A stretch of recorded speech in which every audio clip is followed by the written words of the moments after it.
évolution de la température, sécheresse dramatique. Après, on sait toujours que ces feux sont à 90% d'origine anthropique. Et donc il faut travailler là-dessus. Alors sur ces 90%, il y en a 20%, c'est de la malveillance.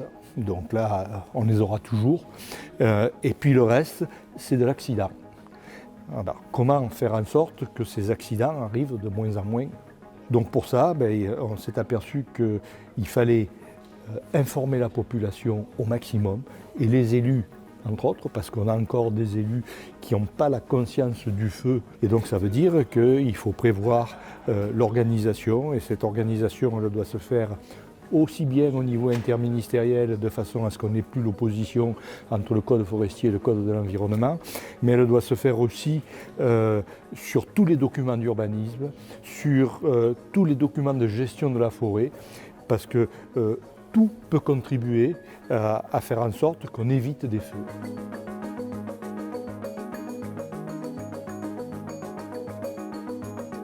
Ces deux volets, ils ont le même poids pour éviter les grands feux, ils n'ont pas du tout le même poids économique.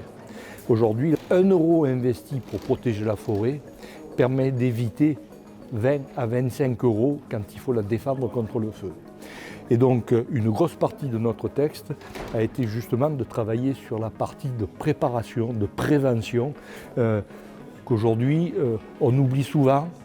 Et donc notre idée ici, c'était justement de mettre en évidence tout ce qu'il faut faire avant.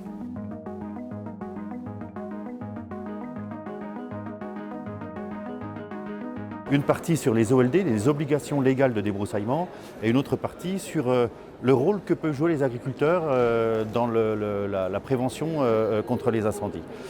Concernant les OLD, on sait aujourd'hui que c'est le moyen le plus sûr de protéger et les habitats et les habitants contre le risque lié aux incendies. Pourquoi? Parce que ça consiste tout simplement à débroussailler de la manière la plus propre qui soit. Alors il y a des codes, il y a des normes pour correspondre aux OLD, et de permettre, en cas d'incendie très important, de confiner les personnes à l'intérieur de leur habitat en sachant qu'elles seront intégralement protégées.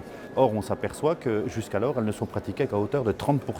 Donc on a pris un certain nombre de mesures qui ont été suivies en séance. La première étant pour une meilleure information quand il y a la transmission ou la vente d'un bien immobilier.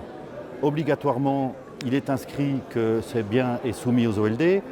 Une franchise d'assurance dans le cas où les OLD ne sont pas faites, une pénalisation beaucoup plus forte pour les personnes qui déclareraient que leurs OLD sont faites alors qu'elles ne sont pas faites, et un avoir fiscal, un crédit d'impôt pour les personnes qui réalisent leur OLD de manière à les inciter davantage à faire leurs OLD.